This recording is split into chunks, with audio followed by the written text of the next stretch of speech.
Oke semuanya, assalamualaikum warahmatullahi wabarakatuh. Saya di sini Dimas Zulfikar beserta LG Eleazar dan juga Afif Fadli ingin mempresentasikan Exyanti pada olahraga. Yang pertama-tama, anxiety itu adalah kecemasan pada olahraga, ya. Ini semua terjadi sama semua orang. Oke, sebelum saya bahas lebih jauh, saya akan membahas pengertian atau definisi dulu dari anxiety. Oke, di sini ada definisi anxiety sebagai salah satu kajian psikologis yang unik, menarik, dan terjadi pada olahragawan. Pertandingan dalam olahraga ini sangat dipengaruhi ya oleh tingkatan anxiety tersebut. Nah, jadi ini sangat berpengaruh nih terhadap pelaku olahraga, yaitu bisa olahragawan, pelatih, wasit, maupun penonton. Mengapa saya cantumkan itu pelatih, wasit, maupun penonton? Karena kalau kita sebagai olahragawan wajar pasti kita akan merasakan kecemasan di saat kita mau bertanding, ya kan? Nah, kalau pelatih itu akan cemas. Contohnya, misalkan kalau kita mempunyai strategi, kalau di sepak bola kita memakai formasi 4-4-2 lah contoh dari contohnya. Nah, akan menjadi kekhawatiran bagi pelatih, takutnya musuh bermain secara pressing, secara agresif gitu. Jadi takut yang akan distrategikan dan kita aplikasikan kepada anak-anak kita, takutnya nanti tidak bisa dijalankan dengan baik. Nah, lalu wasit. Kalau wasit dia mengalami kecemasan atau anxiety ini ketika dia menjadi hakim di lapangan. Misalkan kalau dia mengangkat bendera offside padahal di VAR itu onside, itu bisa jadi kontroversi. Itulah yang menjadi kecemasannya kepada wasit. Nah, kalau penonton, kalau penonton, mengapa penonton juga mengalami kecemasan? Kalau penonton itu dia bisa mengalami kecemasan, misalkan ada supporter bola. Saya pribadi misalkan saya ngefans sama Manchester United. Nah, kalau Rafael Varane dan Lisandro Martinez itu main, saya akan merasa pede bahwa defense-nya akan baik-baik saja. Tapi ketika Harry Maguire ini main, saya akan merasakan cemas karena dia tidak begitu bagus dalam menjaga pertahanan gawang. Seperti itu. Nah, perasaan cemas ini diakibatkan karena bayangan sebelum pertandingan dan saat pertandingan. Hal tersebut terjadi karena adanya tekanan-tekanan secara kejiwaan pada saat bermain dan sifat kompetisi olahraga. Jadi adanya tekanan-tekanan ini, dia secara kejiwaan itu, misalkan kalau orang yang biasa main tanpa penonton dan dia tiba-tiba main dengan jutaan penonton seperti di stadion GBK, dia akan merasakan tekanan-tekanan jiwa gitu. Dia, waduh, gue nervous nih. Oh, saya nervous nih mainnya. Takutnya nanti mainnya jelek, takutnya nanti diolok-olok oleh supporter, dan juga ini bisa oleh kondisi alam ya. Jadi ketika kita main terus kondisi alam tidak mendukung, tiba-tiba hujan, nanti kita akan bermain secara tidak optimal gitu, menyebabkan kita bermainnya jelek. Seperti itu. Oke, kita masuk ke jenis-jenis anxiety. Di sini jenis-jenisnya ada dua, state anxiety dan juga trait anxiety. Nah, yang pertama, state anxiety ini adalah suatu keadaan emosional yang terjadi secara mendadak pada waktu tertentu, yang ditandai dengan kecemasan, takut, tegang, dan terjadi saat menjelang pertandingan. Jadi, state anxiety ini adalah keadaan emosional. Dia tanda-tandanya itu adalah kecemasan, takut, tegang. Lalu seperti takut cedera, takut prestasinya, dan takut terhadap agresi fisik baik oleh lawan ataupun dirinya sendiri. Jadi yang dimaksud ini state anxiety ini adalah jadi dia pas mau tanding, wah, udah keringet dingin, dia udah pucat, tekanan darahnya tinggi. Makanya kenapa ada orang yang tes Cooper 12 menit itu dia harus diambil denyut nadinya, dihitung dalam hitungan 6 detik per 1 menit.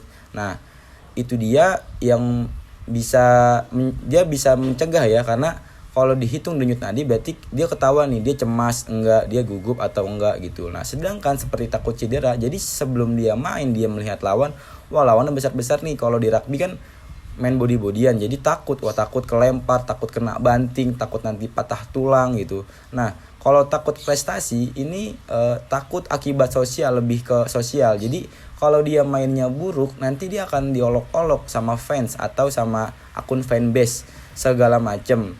Contohnya kalau pemain bola lah, Cristiano Ronaldo masa-masa ini yang lagi mengalami masa sulit, dia akan kena akibat sosial dengan cara dia diolok-olok, dibikin meme. Itulah takut prestasinya turun juga, dan juga akibat sosial.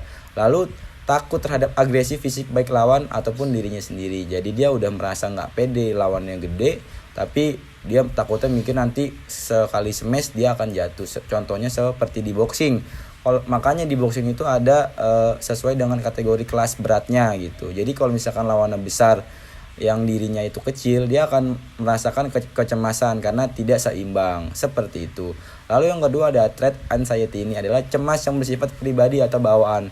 Jadi menurut Singgihide Gunarsa ini, threat anxiety ini adalah suatu predisposisi untuk mempersepsikan situasi lingkungan yang mengancam dirinya. Jadi ini tuh sifat bawaan, udah bawaan lahir ya. Jadi misalkan kalau di sepak bola itu kan dia kerja sama tim. Ketika dia menjaga defense atau menjadi back, ketika kebobolan, dia akan menyalahkan teman. Dia tidak mau mudah disalahkan, dan dia ngotot, dan dia malah menyalahkan dirinya sendiri, dan dia tidak mau disalahkan. Padahal kalau kesalahan itu adalah kesalahan bersama. Jadi koreksi sama-sama, kita bangkit bareng-bareng. Tapi kalau di anxiety ini karena dia sifat bawaan, jadi dia tidak mau disalahkan, dia malah menyalahkan orang lain. Dia gerasa gerusuk, suka cemas sendirian. Padahal yang panik itu dia, tapi dia malah nyalahin orang gitu loh. Seperti itu. Oke, selanjutnya ada sumber anxiety yang akan dibacakan oleh kawan saya Afif Fadli. Baik, di sini saya akan melanjutkan presentasi dari Saudara Dimas Zulfikar, ya, anxiety, yaitu sumber dari dalam. Yang pertama, olahragawan terlalu terpaku pada kemampuan teknisnya, akibatnya didominasi oleh pikiran yang terlalu membebani. Yang kedua, munculnya pikiran negatif seperti ketakutan akan dicemooh oleh penonton jika tidak memperlihatkan penampilan yang baik. Yang ketiga, pikiran olahragawan sangat dipengaruhi oleh kepuasan secara subjektif dan tidak mampu memenuhi keinginan pihak luar sehingga menimbulkan ketegangan. Kemudian ada sumber dari luar, yaitu muncul berbagai rangsangan yang membingungkan berupa tuntunan atau harapan dari luar yang menimbulkan keraguan pada olahragawan. Selanjutnya ada pengaruh massa dalam pertandingan apapun. Emosi massa sering berpengaruh besar dalam penampilan olahragawan. Ada juga saingan-saingan lain yang bukan lawan tandingnya, sehingga membuat olahragawan menjadi tegang untuk bermain sehingga terdesak. Pelatih yang memperlihatkan sikap tidak mau memahami bahwa telah berupaya sebaik-baiknya, seperti pelatih sering menyalahkan olahragawan. Yang keempat ada gejala anxiety. Gejala kognitif anxiety. Yang pertama, individu cenderung merasa khawatir yang akan menimpa dirinya atau orang lain. Kedua, cenderung tidak sabar. Ketiga, mudah tersinggung. 4, sering mengeluh. 5, sering berkonsentrasi, sulit berkonsentrasi. Keenam, sering terkejut dan mengalami kesulitan tidur. Kemudian ada gejala somatik anxiety, yaitu yang pertama, sering berkeringat, jantung berdegup dengan kencang, tangan dan kaki terasa dingin, mengalami gangguan pencernaan, mulut dan tenggorokan terasa kering, tampak pucat, sering buang air kecil, gemetar, berpeluh dingin, membesarnya pupil mata, sesak napas, mual, muntah atau diare, dan gerakan wajah atau tubuh frekuensi berlebihan. Selanjutnya akan dilanjutkan oleh Saudara Elga. Baik, di sini saya akan melanjutkan cara menangani anxiety. Cara yang pertama dengan cara terapi pendekatan kognitif seperti berpikir positif, memotivasi diri, dan melakukan teknik pernafasan. Cara yang kedua, melakukan simulasi dan mengulang kejadian yang membuat anxiety. Cara yang ketiga, menggunakan obat khusus treat anxiety seperti antidepresan, anxiety, dan beta blocker. Cara yang keempat, melakukan olahraga yang dapat mengelola anxiety seperti yoga. Dan cara yang kelima, mengalihkan perhatian sejenak. Baik, selanjutnya ada hubungan antara kegairahan dan kecemasan terhadap penampilan. Secara sederhana, ASIENTI memberi pengaruh terhadap penampilan seseorang olahragawan. Saat tingkat kecemasan mulai naik dan terus naik, kecenderungan penampilan akan menurun. Yang membedakan tingkat kecemasan olahragawan antara lain, yang pertama pengalaman. Olahragawan yang lebih berpengalaman terbukti memiliki level kecemasan lebih rendah dibanding olahragawan baru. Situasi dan kondisi kompetisi. Kompetisi yang levelnya lebih tinggi cenderung menyebabkan meningkatnya tingkat kecemasan bagi olahragawan. Yang ketiga, tingkat kepercayaan diri seorang pemain. Pemain yang secara alamiah mempunyai tingkat kepercayaan diri tinggi memiliki tingkat kecemasan lebih rendah. Dan yang keempat, jenis kelamin. Olahragawan perempuan lebih cenderung mempunyai tingkat kecemasan yang lebih tinggi dibandingkan olahragawan laki-laki. Selanjutnya, hubungan antara ASIENTI dengan ambisi terhadap prestasi. Yang pertama, ASIENTI meningkat sebelum pertandingan yang disebabkan oleh bayangan tugas dan pertandingan yang akan datang. Yang kedua, selama pertandingan berlangsung, tingkat ASIENTI mulai menurun karena sudah mulai beradaptasi. Dan yang ketiga, pada saat akhir pertandingan, tingkat ASIENTI mulai naik kembali, terutama pada skor pertandingan yang sama atau berbeda. Dan di sini ada gambar tingkat kecemasan sebelum pertandingan, selama pertandingan, dan sesudah pertandingan. Mungkin sekian presentasi dari kelompok kami, kurang lebihnya kami mohon maaf. Dan jika ada pertanyaan, boleh silakan bertanya. Oke, di sini ada yang bertanya, Andi Luki Wiranudawan, bagaimana sih cara mengatasi pelatih ex-ASIENTI dan juga atletnya? Jadi yang dimaksud ini, pelatih juga kan mengalami kecemasan, kok bisa, dan juga bagaimana cara mengatasi atlet yang mengalami anxiety ini? Yang pertama, mengapa pelatih mengalami kecemasan? Karena satu, takut timnya mengalami kekalahan, karena namanya pelatih pasti ingin memberikan yang terbaik untuk pendukung dan juga anak-anaknya juga. Nah, contohnya misalkan ya, kalau nanti saya memasang formasi 4-4-2, apakah saya bisa menang ya? Takutnya nanti lawannya memasang formasi yang berbeda gitu. Memang disahkan dan dibolehkan mau memakai formasi apa, namanya juga pertandingan. Jadi pelatih itu anxiety-nya maksudnya seperti itu, takut yang dia strategikan tidak bisa diaplikasikan dengan baik ke atlet tersebut.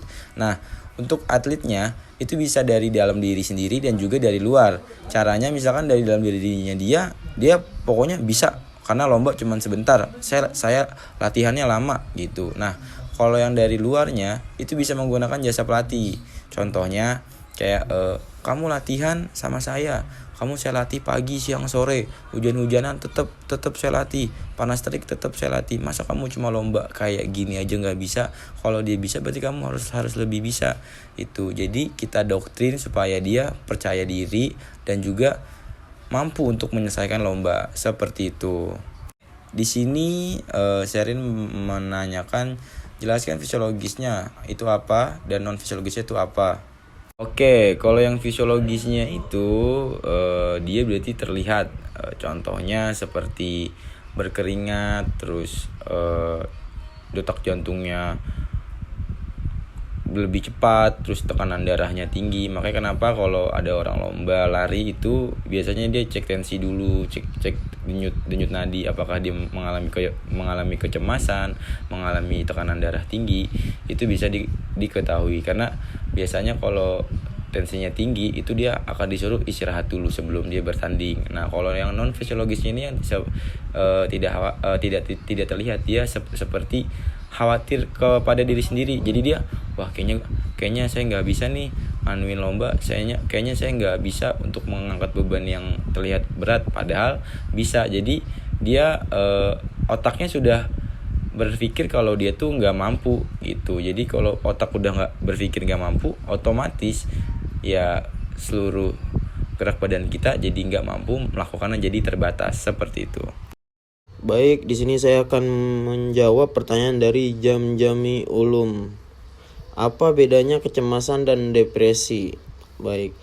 Kecemasan kalau di dalam definisi psikolog olahraga adalah keadaan emosi negatif di mana perasaan gugup, khawatir dan ketakutan yang berhubungan dengan aktivitas atau gairah dari tubuh. Kecemasan olahraga itu mirip dengan kecemasan sosial atau kecemasan umum, melainkan hanya berkaitan dengan aktivitas. Dan untuk depresi sendiri kita bisa ambil contoh dari misalnya kita punya tim bola nih, terus kita udah punya target dari tim itu untuk juara, sedangkan waktu kita main itu kita nggak juara, kita punya depresi sendiri di situ karena kita nggak bisa mencapai target tersebut. Mungkin itu jawabannya untuk Jamjami Ulum.